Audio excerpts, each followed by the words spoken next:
ఇది ఇక్కడ కదా మరి క్యాప్సికమ్ నూడిల్స్ వండుకున్నాం. వెజిటేబుల్ నూడిల్స్ ఫస్ట్గా ఉల్లిపాయలు వేసుకోండి, కొద్దిగా బ్రౌన్గా వేసుకోండి. క్యాబేజీ వాడతలేదండి మేము, ఎందుకంటే థైరాయిడ్ ఉంది, క్యాబేజీ వాడకూడదు అన్నారు. బఠానీలు వేసుకోండి, కొద్దిగా బఠానీలు, కొద్దిగా క్యారెట్ ముక్కలు కోసుకున్నాను నేను చిన్న చిన్నగాను. అంటే బఠానీలు కొద్దిగా ఉడకాలి కదా, అందుకని కొంచెం మూత పెట్టాను.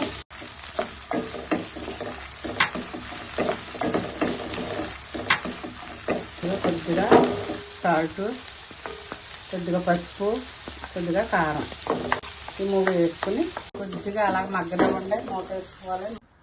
అదిగోనండి మగ్గిపోయింది చూడండి, ఇది మగ్గిపోయింది కదండి. ఇంతే, ఇందులో నూడిల్స్ వేసేసుకుని మనం ఉడకబెట్టుకున్న నూడిల్స్ మళ్ళీ కొంచెం తిప్పేసుకుని మనము సర్వ్ చేసుకుంటాం. కావాలంటే కోడిగుడ్డు కూడా వేసుకోవచ్చు. ఖాళీ వెజిటేబుల్ అన్నాం కనుక మేము వేయట్లేదు, మీరు వేసుకోవచ్చు కూడా. వెజిటేబుల్ వేసినా కోడిగుడ్డు వేసుకోవచ్చు. ఇదిగో వేసుకుంటున్నాను చూడండి. బుడ్డ పిల్లకండి, మా బుడ్డ పిల్ల ఉన్నదే మా మనవరాలు నేను తింటాను చూడండి.